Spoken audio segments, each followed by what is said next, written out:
பகுஜன் சமாஜ் கட்சியின் மாநில தலைவர் ஆம்ஸ்ட்ராங் கொலை வழக்கில் சிறைக்குள் உள்ளவர்கள் மோதலில் ஈடுபட்டுள்ளனர். அது தொடர்பான அண்மை செய்தியை பார்த்து வருகிறோம். ஆம்ஸ்ட்ராங் கொலை வழக்கில் ஜாமீன் பெறுவதில் போட்டி ஏற்பட்டுள்ளது. ஆம்ஸ்ட்ராங் வழக்கில் கைதான முக்கிய நபர்கள் ஜாமீனில் வெளியே வந்துவிட்ட நிலையில் ஒரு சிலருக்கு மட்டுமே இன்னும் ஜாமீன் கிடைக்காததால் சிறையில் உள்ளனர். இதனால் சிறைக்குள் மோதல் ஏற்பட்டுள்ளது. கூடுதல் விவரங்களோடு இணைகிறார் நமது செய்தியாளர் பிரபு. வணக்கம் பிரபு. வணக்கம்.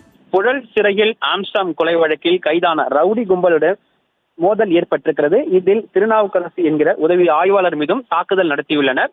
தமிழக பகுஜன் சமாஜ் கட்சியினுடைய முன்னாள் மாநில தலைவர் ஆம்ஸ்ட்ராங் கடந்த 2024 ஆண்டு ஜூலை 5ஆம் தேதி வெட்டி கொலை செய்யப்பட்டிருந்தார். இந்த கொலையில் ரவுடி ஆற்காடு சுரேஷின் சகோதரர் பொன்னை பாலு உட்பட 28 நபர்கள் கைது செய்யப்பட்டிருந்தார்கள்.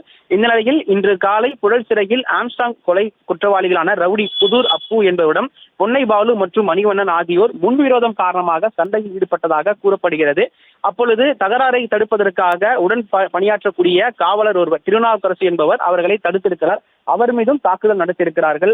இந்த நிலையில் புழல் போலீசார் இருவரையும் சமாதானம் செய்துவிட்டு வழக்கு பதிவு செய்து விசாரணை மேற்கொண்டு வருகிறார்கள்.